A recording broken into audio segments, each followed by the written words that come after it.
잠시만요. 지금 제가 보고 있는 게 대체 뭐죠? 한국이 뭘 어쨌다고요? 지금 여기 중국은 한국으로 인해 난장판이 됐다고 하는데요. 중국에서 무슨 일이 벌어진 걸까요?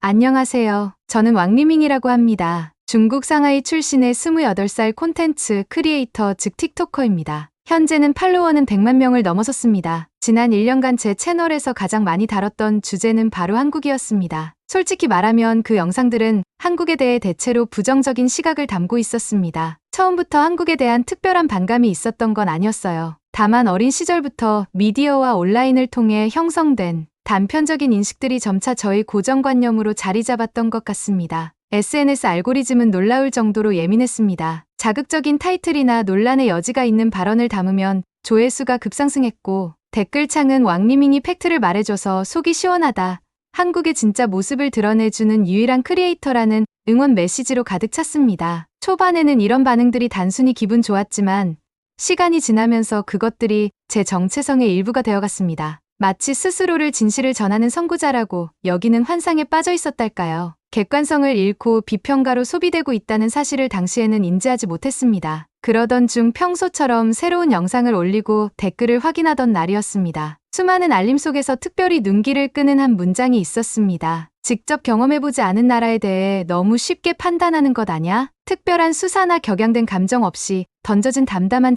질문이었습니다. 논리적 근거를 들어 반박한 것도 아니었고 그냥 지나칠 수도 있었던 평범한 댓글이었지만 이상하게도 그 한마디가 제 내면 깊숙한 곳을 건드리는 것 같았습니다. 처음에는 본능적으로 방어적인 태도를 취했습니다. 내가 얼마나 많은 데이터를 분석했는데 현장에 가지 않아도 충분히 비판할 수 있지 않나. 오히려 거리를 두고 바라보는 게 더 객관적일 수 있어라며 스스로를 정당화하려 했습니다. 하지만 그 짧은 문장은 계속해서 제 머릿속을 맴돌았습니다. 영상을 찍으려고 카메라를 켜도 그 말이 자막처럼 떠오르는 것 같았어요. 직접 경험해보지 않은 나라. 그 주말 저는 노트북을 열고 항공권 예약 페이지를 띄웠습니다. 몇 번의 클릭만으로 한국행 비행기표를 구매할 수 있었지만 제 손가락은 마우스 위에서 한참을 머뭇거렸습니다. 정말 가야 할까?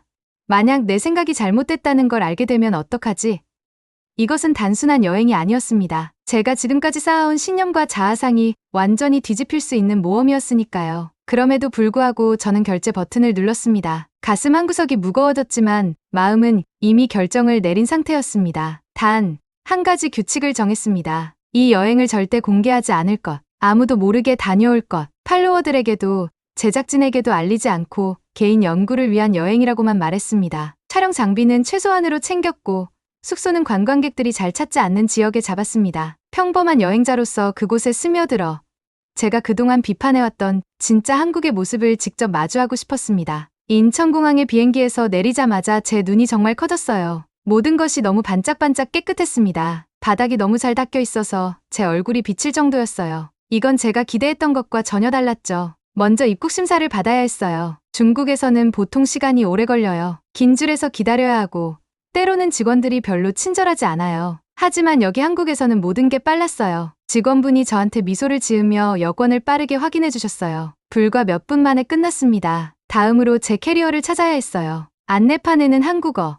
영어, 중국어, 일본어 4개 언어로 표시되어 있었어요. 어디로 가야 하는지 쉽게 찾을 수 있었죠. 컨베이어 벨트에서 제 캐리어가 바로 나왔어요. 기다림도 없고 혼란도 없었어요. 그리고 정말 놀라운 일이 일어났어요. 화장실을 가야 했거든요. 중국의 공중 화장실은 정말 더러워요. 휴지가 없을 때도 있고 냄새가 심한 경우도 많죠. 하지만 한국 공항의 화장실은 놀라웠어요. 마치 고급 호텔 화장실에 들어간 것 같았죠. 모든 게 너무 깨끗했어요. 부드러운 음악이 흘러나왔고 꽃이나 신선한 공기 같은 좋은 향기가 났어요. 각 화장실 칸마다 휴지가 넉넉했고 세면대에는 향기로운 비누가 있었어요. 물도 바로 따뜻하게 나왔죠. 저는 손을 씻으며 서서 생각했어요. 이게 진짜일 리가 없어. 이건 그냥 공항 화장실인데 공항을 나와서 호텔까지 지하철을 타야 했어요. 바로 이때 가장 큰 충격을 받았죠. 베이징의 지하철은 항상 엄청나게 붐벼요. 사람들이 기차에 타려고 서로 밀치고 떠밀어요. 모두가 핸드폰으로 크게 통화를 하고 어떤 사람들은 냄새나는 음식을 먹기도 해요. 사람들이 다투거나 소리치는 걸 듣는 게 일상이죠. 기차도 종종 더럽고 때로는 나쁜 냄새가 나기도 해요. 서울 지하철 승강장으로 내려갔을 때 제일 먼저 눈에 띈 건 얼마나 조용한가 하는 거였어요. 텅 비어있진 않았어요. 사람이 많았죠. 하지만 조용했어요. 사람들은 책을 읽거나 소리 없이 핸드폰을 보고 있었어요. 아무도 음식을 먹지 않았고 아무도 소리치지 않았어요. 그때 열차가 도착했어요. 중국에서는 지하철이 오면 모두가 앞으로 달려가요. 내리는 사람이 나오기도 전에 타려고 해요. 매번 큰 싸움 같아요. 하지만 서울에서는 놀라운 일이 일어났어요. 모두가 깔끔한 줄을 만들었어요. 내리는 사람들이 먼저 나올 때까지 기다렸죠. 그런 다음 차분하게 탔어요. 밀치기도 없고 뛰는 사람도 없고 소리치는 사람도 없었어요. 열차 안은 정말 깨끗했어요. 좌석이 새 것처럼 보였고 바닥은 티끌 하나 없었어요. 4개 언어로 된 안내판이 있어서 지금 어디인지 어디로 가는지 알려줬어요. 모든 게 완벽하게 작동했죠. 저는 노약자와 임산부를 위한 특별 좌석 근처에 서 있는 젊은 남자를 봤어요. 좌석이 비어 있었지만 그는 앉지 않았어요. 혹시 그 좌석이 필요한 사람이 올까봐 그냥 서 있었죠. 중국에서는 사람들이 빈자리가 있으면 바로 앉으려고 달려들어요. 책가방을 든 학생도 봤어요. 옆자리에 가방을 올려놓는 대신 발 사이에 두고 있었어요. 조용히 책을 읽고 있었죠. 모두가 다른 사람에게 방해가 되지 않으려고 신경 쓰는 것 같았어요. 열차는 부드럽고 조용하게 움직였어요. 각 역마다 친절한 목소리로 4개 언어로 역 이름을 안내했어요. 문이 정확한 위치에서 열렸고 사람들은 질서 있게 타고 내렸어요. 저는 앉아서 생각했어요. 이게 정말 지하철이 맞나? 마치 바퀴 달린 도서관 같잖아. 제가 내릴 역에 도착했을 때 또 다른 것을 발견했어요. 역이 아름다웠어요. 벽에 예술 작품이 있었고 모든 곳이 밝고 깨끗했어요. 지도가 곳곳에 있어서 길을 잃을 수가 없었죠.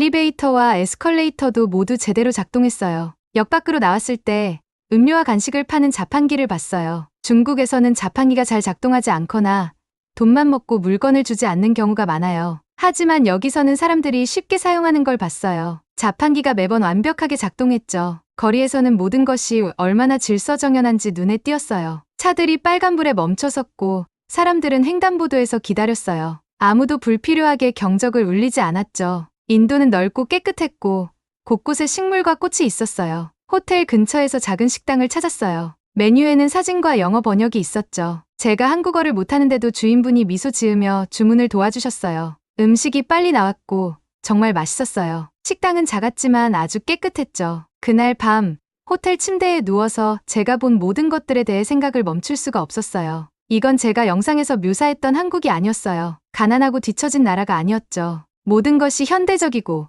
깨끗하고 효율적이었어요. 사람들은 예의 바르고 규칙을 잘 지켰어요. 저는 혼란스럽고 약간 화가 났어요. 한국에 대한 제 생각이 완전히 틀렸던 걸까요? 제가 모르는 사이에 수백만 명에게 거짓말을 해왔던 걸까요? 선생님들이 하셨던 말씀이 생각났어요. 한국은 중국보다 뒤처져 있다. 부모님이 하셨던 말씀도 떠올랐죠. 한국인들은 우리보다 잘난 체한다. 제가 영상에서 했던 말도 기억났어요. 한국은 선진국이 아니다. 하지만 오늘 본 것들은 그 어떤 것과도 맞지 않았어요. 공항은 베이징 공항보다 좋았어요. 지하철은 더 깨끗하고 체계적이었죠. 사람들은 더 예의 바르고 모든 것이 더 잘 작동했어요. 저는 핸드폰을 꺼내서 제가 최근에 올린 한국에 관한 영상을 봤어요. 진짜 한국을 본 후에 그 영상을 보니 이상한 기분이 들었어요. 영상 속에서 말하는 사람, 바로 저죠. 저는 완전히 다른 나라를 설명하고 있는 것 같았어요. 그날 밤 잠들면서 한 가지 생각이 머릿속에서 계속 맴돌았어요. 공항, 지하철, 화장실에 대해 틀렸다면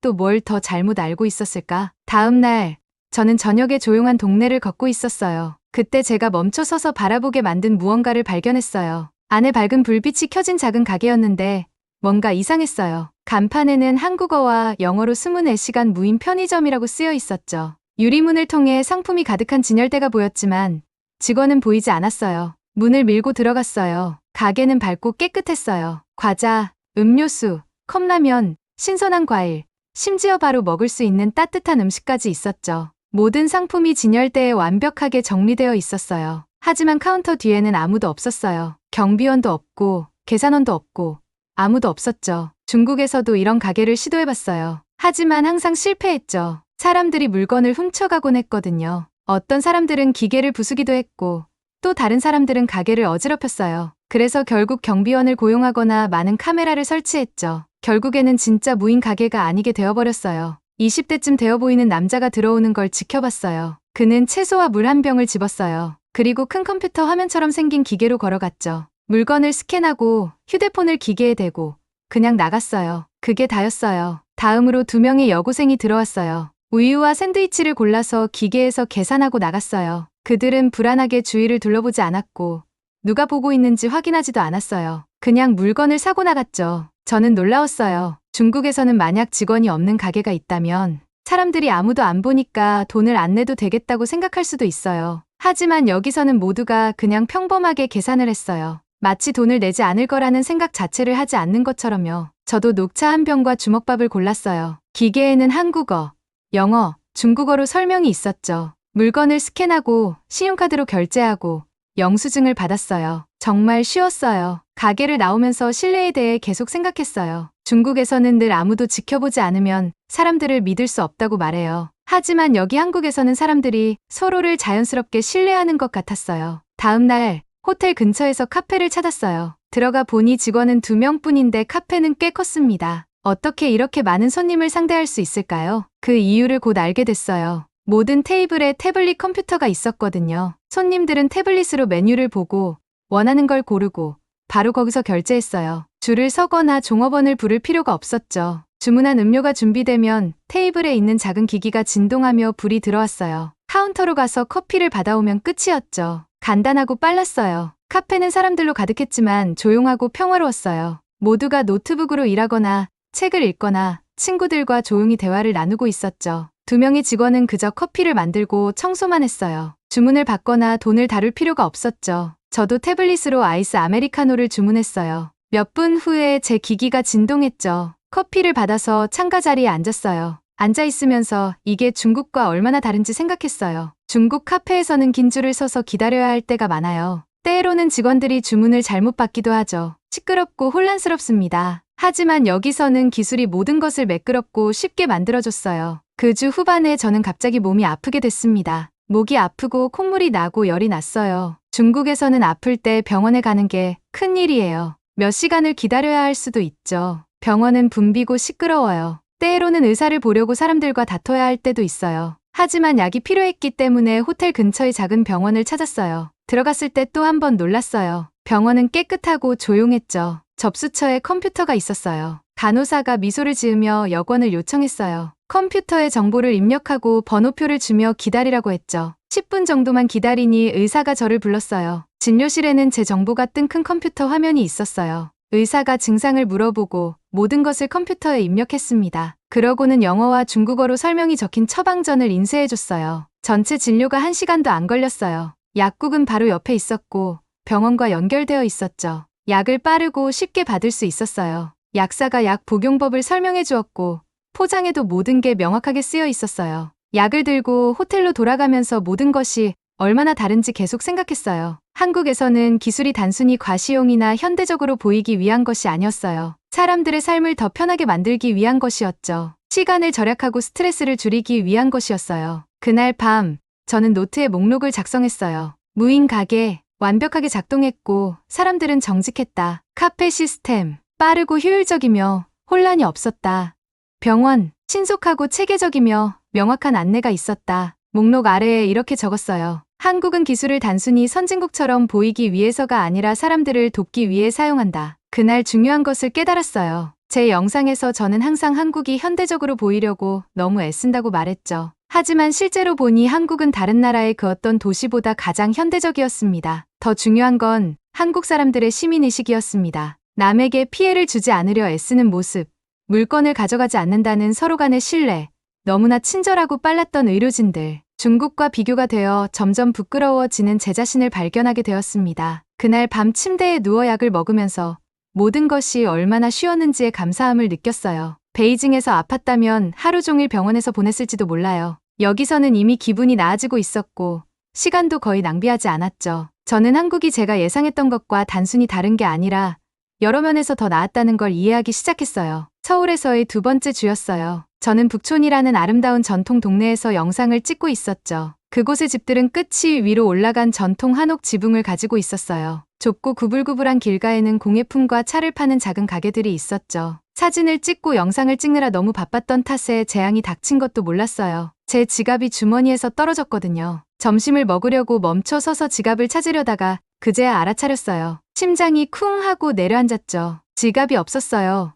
모든 주머니를 확인했지만 아무것도 없었어요. 백팩도 뒤졌지만 역시 없었죠. 그 지갑 안에는 중요한 것들이 다 들어 있었어요. 여권 사본, 신용카드들, 그리고 현금 20만 원 정도요. 정말 큰 돈이었죠. 제가 다녀왔던 모든 곳으로 달려가서 바닥을 보며 이곳저곳을 찾아다녔어요. 하지만 지갑은 사라져버렸죠. 기분이 정말 안 좋았어요. 중국에서는 지갑을 잃어버리면 다시는 찾을 수 없어요. 그게 현실이니까요. 무거운 마음으로 가장 가까운 경찰서로 갔어요. 건물은 작지만 깨끗했죠. 안내 데스크의 경찰관이 저한테 미소를 지었어요. 서툰 영어와 번역 앱을 사용해서 무슨 일이 있었는지 설명했죠. 경찰관은 고개를 끄덕이며 컴퓨터에 뭔가를 입력하기 시작했어요. 그 지역의 CCTV를 확인해 보겠다고 했죠. 사건 번호를 주면서 무언가 발견되면 연락하겠다고 했어요. 끔찍한 기분으로 호텔로 돌아왔어요. 지갑을 다시는 볼 수 없을 거라고 확신했죠. 신용카드 정지 신청을 하기 시작했고 여권 사본을 새로 발급받을 방법을 생각했어요. 3일 후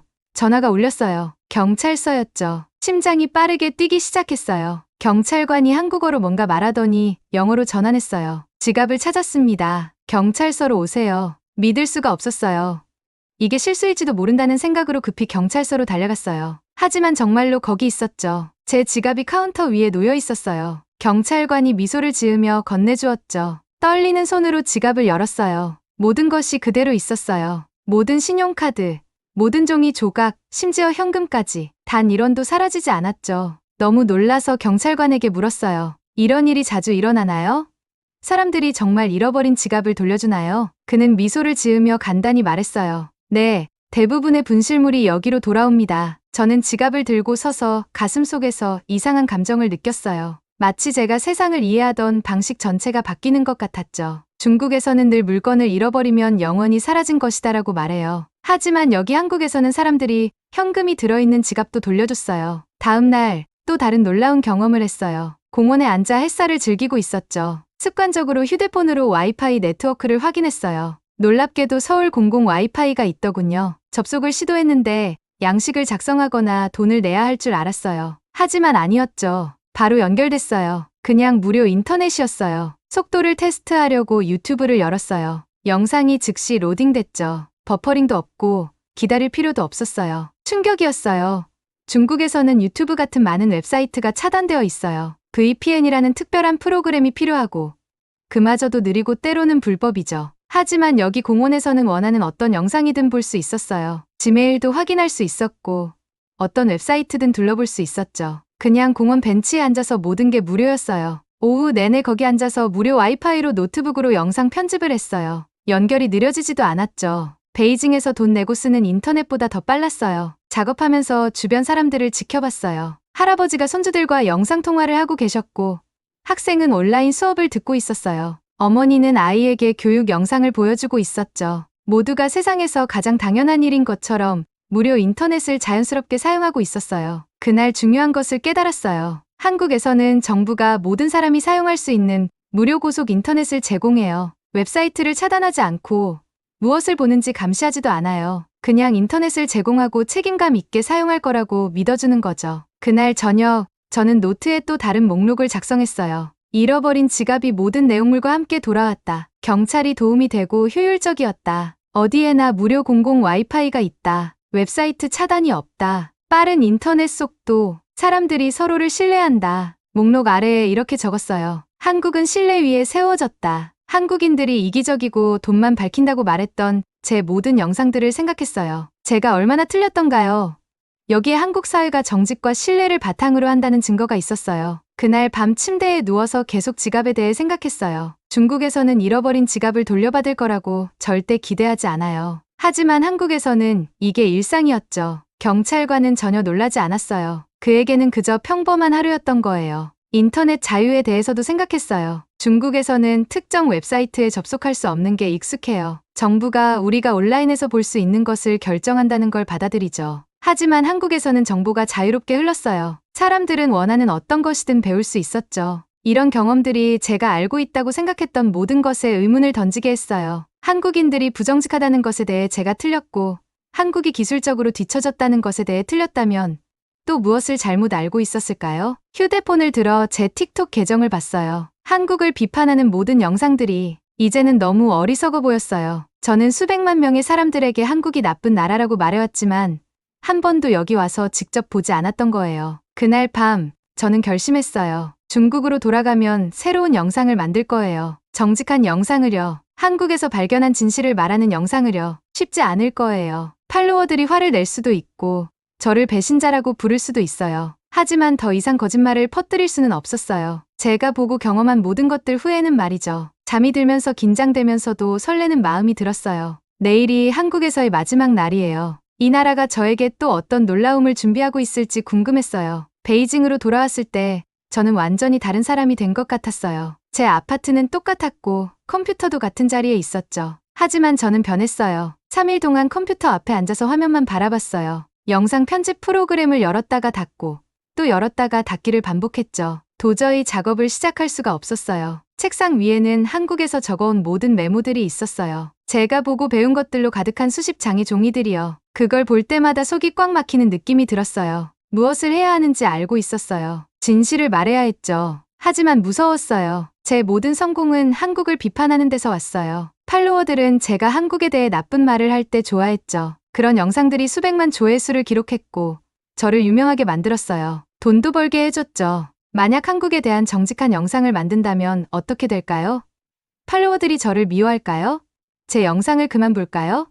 제가 열심히 쌓아온 모든 것을 잃게 될까요? 몇 시간 동안 아파트를 돌아다니며 생각했어요. 마침내 결심했죠. 컴퓨터 앞에 앉아서 작업을 시작했어요. 제가 만든 영상은 이전의 모든 영상들과 달랐어요. 화려한 효과도 없고 극적인 음악도 없었죠. 클릭을 유도하는 자극적인 제목도 없었어요. 그저 카메라를 향해 솔직하게 이야기하는 저만 있었죠. 영상 제목은 이렇게 지었어요. 수년간의 비판 끝에 한국을 이해하게 된 이야기. 영상에서 모든 것을 털어놓았어요. 저를 한국으로 가게 만든 그 댓글에 대해 이야기했죠. 깨끗한 공항과 놀라운 지하철을 묘사했어요. 무인 가게와 정직한 사람들의 이야기를 나눴고 지갑을 잃어버렸다가 모든 내용물과 함께 돌려받은 이야기도 했어요. 무료 와이파이와 인터넷 자유에 대해서도 설명했죠. 한국의 평균 급여가 중국의 2배라는 걸 인정했어요. 1인당 GDP가 우리의 거의 3배라고 말했죠. 제가 모든 것에 대해 틀렸다고 고백했어요. 영상 마지막에 사과했어요. 거짓을 퍼뜨린 것에 대해, 사실 확인을 하지 않은 것에 대해,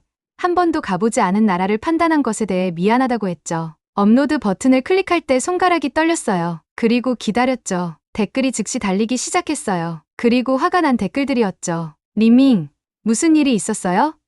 한국이 돈 주고 이런 영상 만들게 했나요? 중국의 배신자. 이건 선전이에요. 팔로워들을 배신했어요. 이런 댓글들을 읽는 게 아팠어요. 이들은 제 팬들이었고 수년간 저를 지지해준 사람들이었죠. 이제 그들이 저에게 끔찍한 말들을 하고 있었어요. 어떤 댓글들은 더 심했어요. 제가 부끄러워해야 한다고, 더 이상 중국인이 아니라고, 한국 돈에 팔렸다고 말했죠. 속이 메스꺼웠어요. 어쩌면 큰 실수를 했는지도 몰라요. 영상을 삭제해야 할지도 모르겠다고 생각했죠. 하지만 그때 뭔가 변화가 시작됐어요. 새로운 댓글들이 나타나기 시작했어요. 다른 종류의 댓글들이요. 저는 한국에 있는 중국 유학생입니다. 리밍 씨가 말한 모든 게 사실이에요. 작년에 서울을 방문했어요. 이 영상은 100% 정확해요. 드디어 누군가 한국에 대한 진실을 말하네요.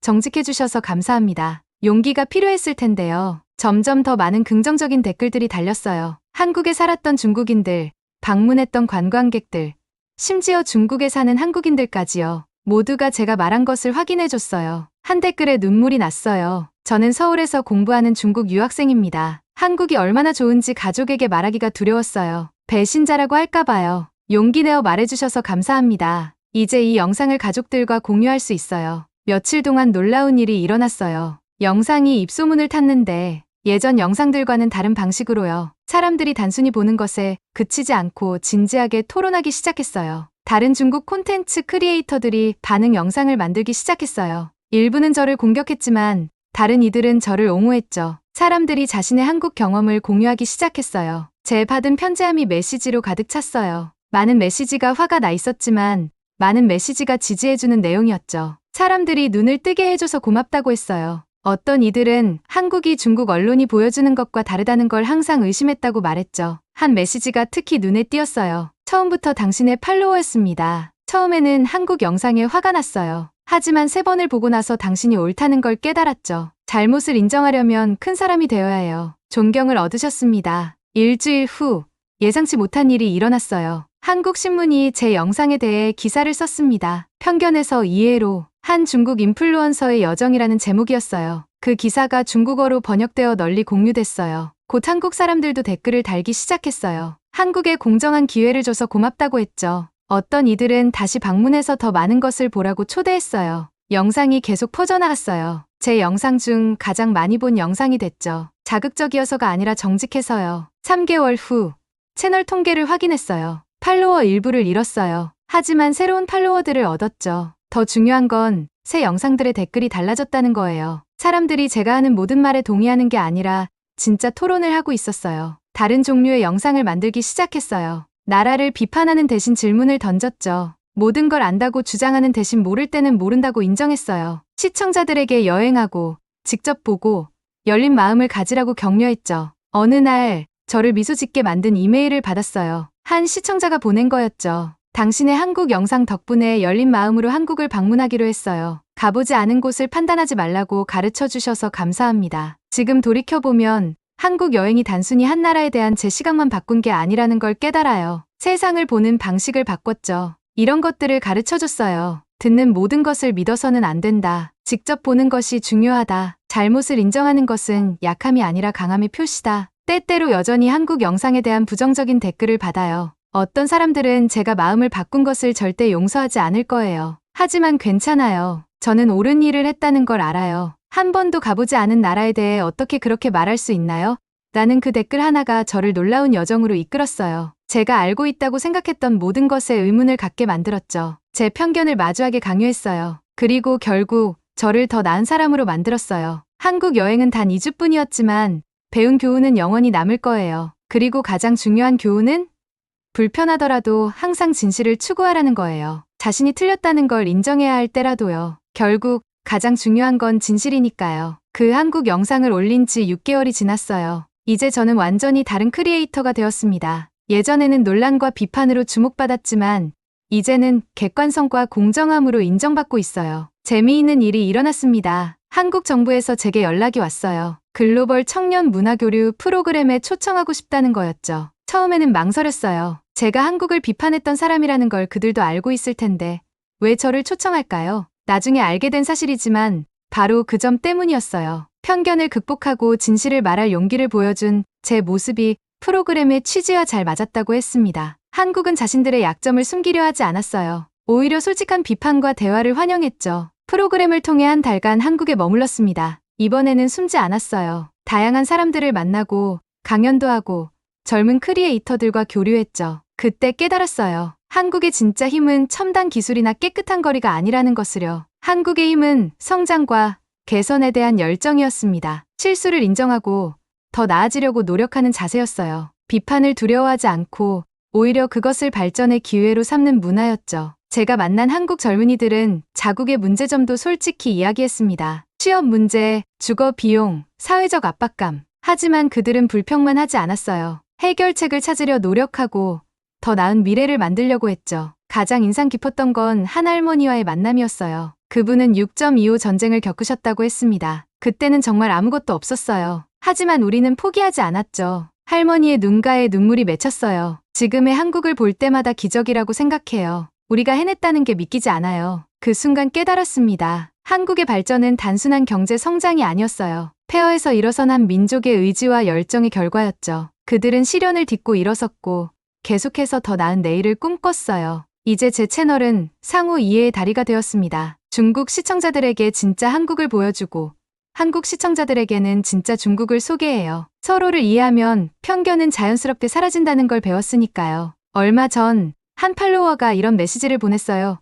미밍 씨 덕분에 한국 친구가 생겼어요. 우리는 서로의 문화를 배우며 더 가까워지고 있어요. 이런 메시지를 받을 때마다 가슴이 뭉클해집니다. 제가 퍼뜨렸던 편견이 이제는 우정의 씨앗으로 변하고 있다는 걸 느끼거든요. 한국에 대한 저의 여정은 단순한 여행이 아니었어요. 그것은 성장의 여정이었고 깨달음의 시간이었으며 인생을 바꾼 경험이었습니다. 한국은 저에게 겸손을 가르쳐줬고 편견의 위험성을 일깨워줬으며 진실의 중요성을 보여줬어요. 당신들의 따뜻한 품이 한 오만한 청년을 진정한 세계인으로 성장시켜 주었습니다. 이제 저는 알아요. 우리가 서로를 이해하고 존중할 때 이 세상은 더 아름다워질 수 있다는 것을요. 그리고 그 모든 변화는 단 하나의 댓글에서 시작되었다는 사실이 지금도 놀랍고 감사할 뿐입니다. 오늘의 사연은 여기까지입니다.